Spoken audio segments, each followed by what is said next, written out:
Hello, ladies and gentlemen, and welcome on in to episode 86 of our top 5 PvP battles. If you guys want to send in your own clips for the top 5, you can send them to KristoferESO at hotmail.com. And starting us off today, we have got Meaxy coming back with some stamina sorcerer. And Meaxy is doing a little bit of a fight outside of the outpost here.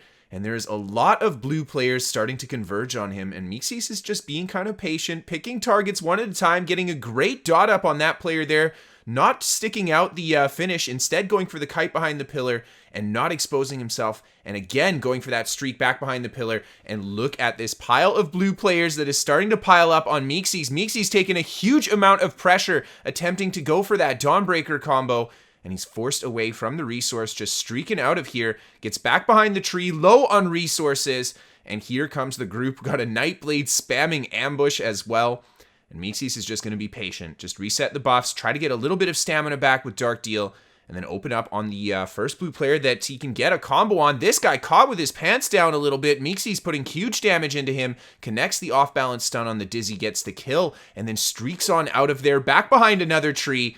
And this blue group, they're piling up very slowly but surely here. Meaxy is going to find himself in a very dangerous position. Great reposition on the group there, using Streak to turn them around. Dawnbreaker into the execute to finish off the player that got rezzed. And Meaxy again just doing fantastic work, using the trees and the spacing with Streak to keep himself alive here, just negating so much damage. And then I believe Meaxy is also running the Ball of Lightning morph, so absorbing projectiles with that streak as well. And there you can see a fantastic movement back behind the tree again. Tons of projectiles absorbed by that Ball of Lightning.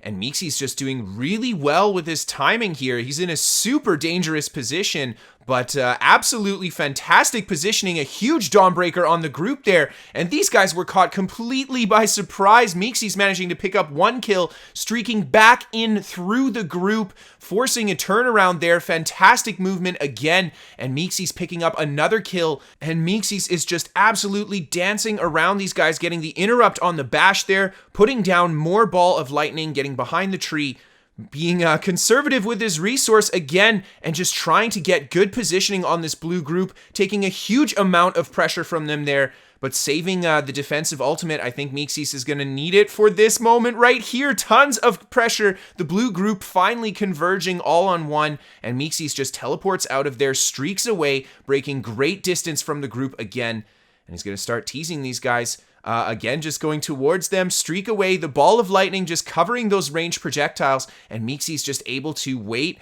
and try to get a good setup. The blue group here still very piled up. Meaxy goes for another streak, just splitting them up a little bit more, and then catching the first player with a nasty stun off the Dizzy there into the execute, bringing him down right away. Huge Dawnbreaker there. One player almost going down from the Dawnbreaker alone, and Meaxy's just slugging in the executes, finishing off 3 more players on the stack. And there's just 2 guys left that followed Meaxy here. The last player throwing the hard cast frags. Absolutely amazing footwork on the Stamsorc, and a great fight. Now, moving on to our next clip, we have got Hyzock on his Stamina Dragon Knight. And Hyzock's just hanging out outside of a keep that is under siege from EP here. And he starts attacking the back end of the siege line. The EP players right away jumping off the siege on top of Hyzock here. He's got 5 players, I think, that turn around to follow him. A huge leap after the dot up on that first player. He gets the execute to finish, and then Hyzock just resetting his buffs here, and he does a fantastic job in this fight, making sure to keep up his vigor as well as his major mending buff. And Hyzock just being very aggressive here because he's constantly cycling that vigor in between his aggression, and he just throws the dot down, gets counter stunned right away, back into another vigor, resetting the major mending buff off the obsidian shield, and then just goes for that heavy attack. Great roll off the heavy, and then right away back into that vigor. And Hyzock just doing a great job keeping those buffs up and positioning himself around the trees and rocks here to mitigate the damage. Gets a fantastic opportunity on that leap there, the execute. Beautiful cancel, and 2 players going down as Hyzock follows up the second executioner on the other player that got hit by that leap. And the enemy players throw the heals down just a few seconds too late, and Hyzock already moving on to the next target, hits him with the dot up, and so much damage off that dragon leap, the stun as well. And wow, one of the other red players just pieces out of there, and Hyzock is left with just 2 opponents left to fight. He starts putting the work into this guy here as the enemy nightblade, it looks like, is trying to get a little bit of a combo out of stealth. He shoots the spectral arrow, and Hyzock right away turns on top of the nightblade, dots him up. There's the leap. And oh man, shouldn't have shown yourself. Could have gotten away there. This last guy's committing to the res, and Hyzock is going to let no one survive this fight. The warden just going into his heels right away, and Hyzock just dots him up, starts working him with that dizzy swing, the execute, and a nice turnaround on the siege fight there. Now for the next fight, we have got Pelican ESO bringing us some stamina nightblade, and he's hanging out on a resource trying to flip the flag. And he starts getting snipe spammed by an archer up top. Another player jumping on top of Pelican here. And Pelican gets a great off-balance stun with the partial charged heavy there. But more blue players quickly converging on the location. And Pelican kind of forced into using his defensive ultimate as all the blue players were jumping on top of him there. And I don't think he had the shade down for safety. And he's just going to go for a bit of a kite here. Try to pull the group apart a little. He gets into stealth, goes for the heavy attack, trying to hit the NPC with it to hopefully one-shot the NPC just out of range there. And the Dragon Knight stun coming in. Pelican a little bit on the back foot there. So he just gets back behind some terrain, resets his buff. He throws the shade down too.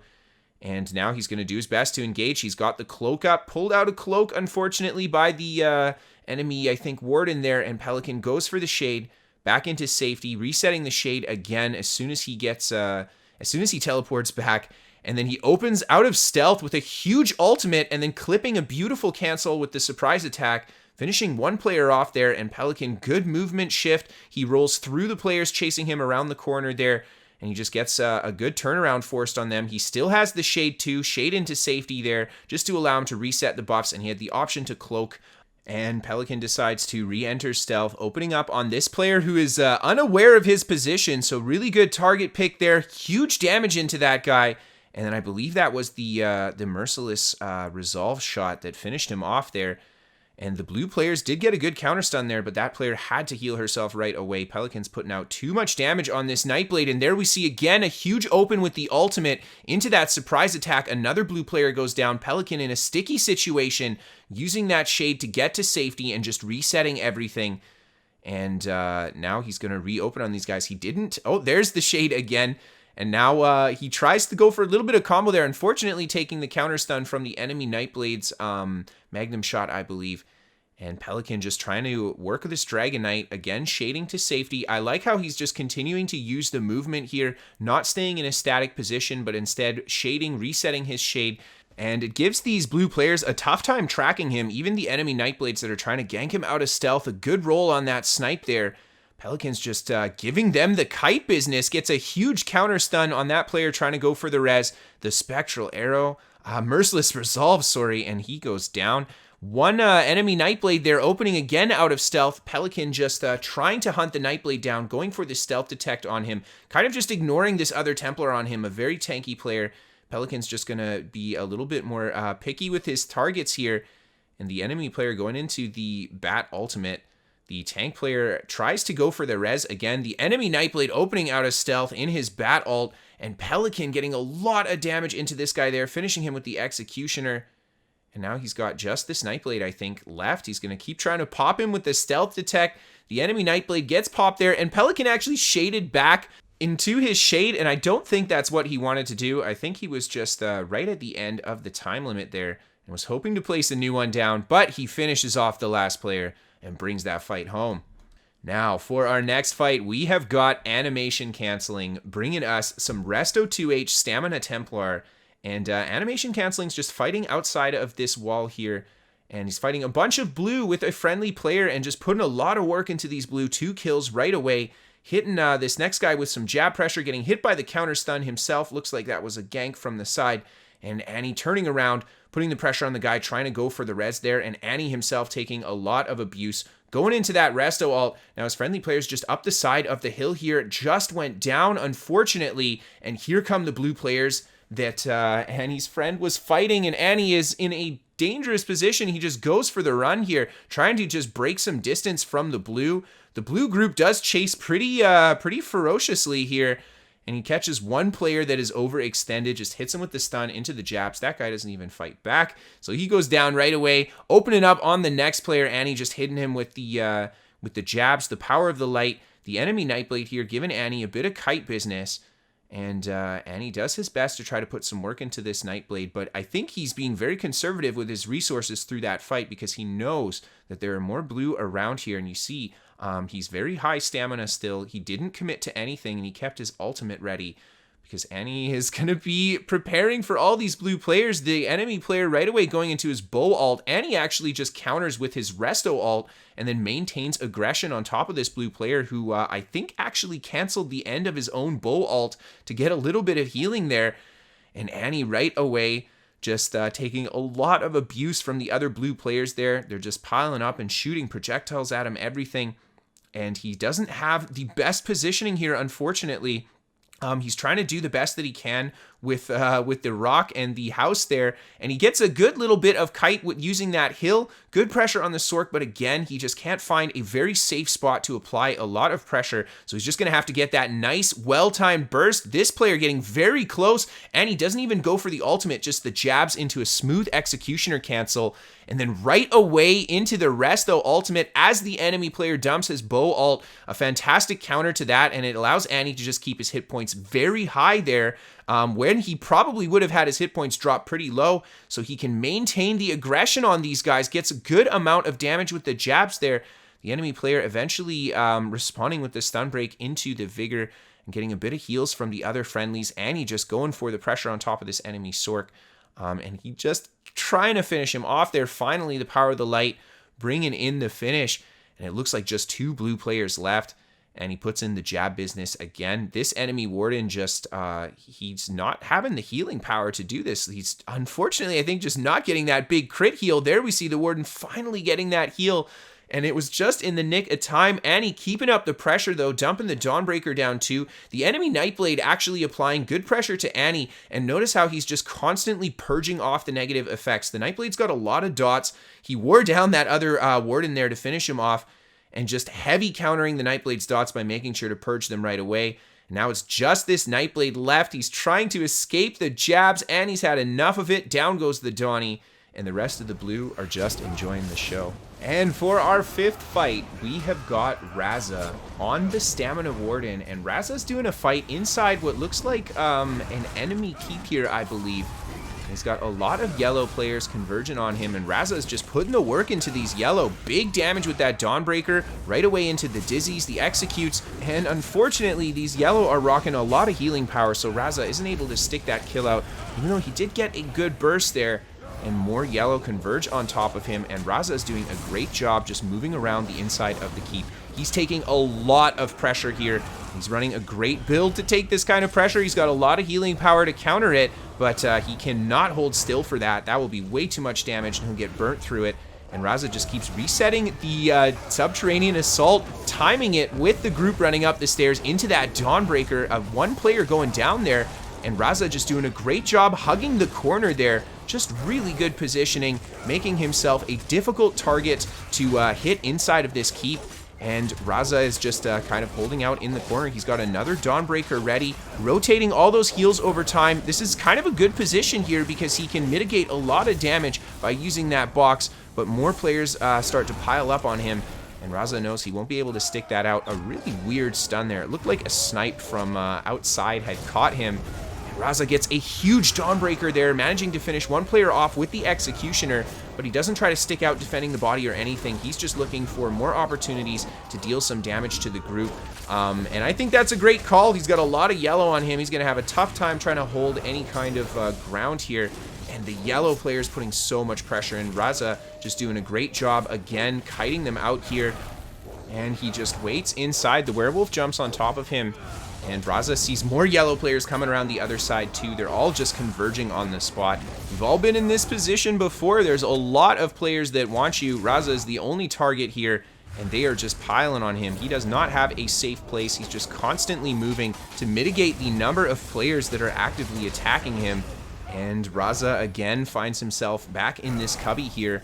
This time just the werewolf alone on top of him. Another player jumps down, but Razza has a huge Dawnbreaker there, goes for it into the Executioner and manages to stick out a kill on that werewolf. but taking a lot of abuse back. He really quickly goes into his heals, running up that staircase, and he loops around. He actually has a body on the ground here, which is great. These guys didn't pick up the werewolf right away. Looks like he actually just released, and Razza just doing his best to just kind of tank out the damage here. Great dizzy swing there into the executioner, just catching that guy with his pants down, and Razza feeling the opportunity to turn here. A huge Dawnbreaker into the execute, one player down. The second execute connecting on the player in the back, he goes down as well. And it looks like Razza's got just 4 players, I think, left on top of him. He's doing his best, keeping up those heals, interrupting those reses as well, and that ultimate generation from getting so many kills. He follows it up again with another Dawnbreaker, bringing more yellow players down. A lot of players very low hit points here, but they're just trying to stick it to Razza. I think they think that maybe this is their opportunity to bring him down, but Razza standing strong here, getting right back up to full health, keeping his heals rotated. And he's going to put the work into the rest of these yellow players. The Templar did heal up here, but the enemy warden, I believe, in front of him just hasn't been able to heal away the damage. Razza puts another Dawnbreaker down, the executioner, and another yellow goes down. Just 2 players left. Razza's going to stick this guy with some dizzy swings, get him with the execute as well. And this was the werewolf Razza had killed earlier. It's just him and the player that got res. There's the Donnie. And the werewolf ends up running away. What a fantastic fight. And as a little bit of a special bonus clip, we have got vSido bringing us some Gank Stamina Nightblade. And this is just an amazing clip of what a Gank Blade can actually do in the faction war. And here we just see vSido picking up 2 kills right away. And it looks like he's invested quite a lot into a hard-hitting heavy attack. And on top of it, a 17k ultimate. This is truly a glass cannon gank build, and vSido has brought down another red player on the siege line here, and these guys, they don't even know what's hitting them here. vSido again just winding up. This guy goes down to the friendly Sorc there. vSido just resets, and I like how he's doing it here too. He's not just using his cloak to get back into stealth, he's making sure 1 shot, 1 kill, so he can re-enter sneak. And then it just allows him to save a lot of magicka so he can rebuff himself and easily get back into cloak. And there we see, as soon as he opens on someone, just so much damage, and the player goes down right away. And I'm going to let you guys enjoy the rest of the ganks as we say our goodbyes. A massive thank you and shout out to everybody who sent those clips in. Be sure to check out these fine ESO content creators. We got links to everybody down below. Of course, if you want to send in your own clips, send them to KristoferESO@hotmail.com. Be sure to check out KristoferESO.com for written guides to all of my builds, as well as a hub for all of my ESO content. You can check me out on Twitch if you guys want to catch that live gameplay, and of course, follow me on Twitter to be up to date with what's going on in my life. We are sponsored by What the Fast. They're a VPN for gamers. You can get better ping to your favorite games free to try for the first month. Link down below for you guys. And then last but certainly not least, a huge thank you and a massive shout out to all of my patrons on Patreon. Without you guys, I couldn't do this job, so thank you so much for supporting. Thank you everybody for tuning in and watching today. As always, I hope you all had a great night, and I'll see you next time.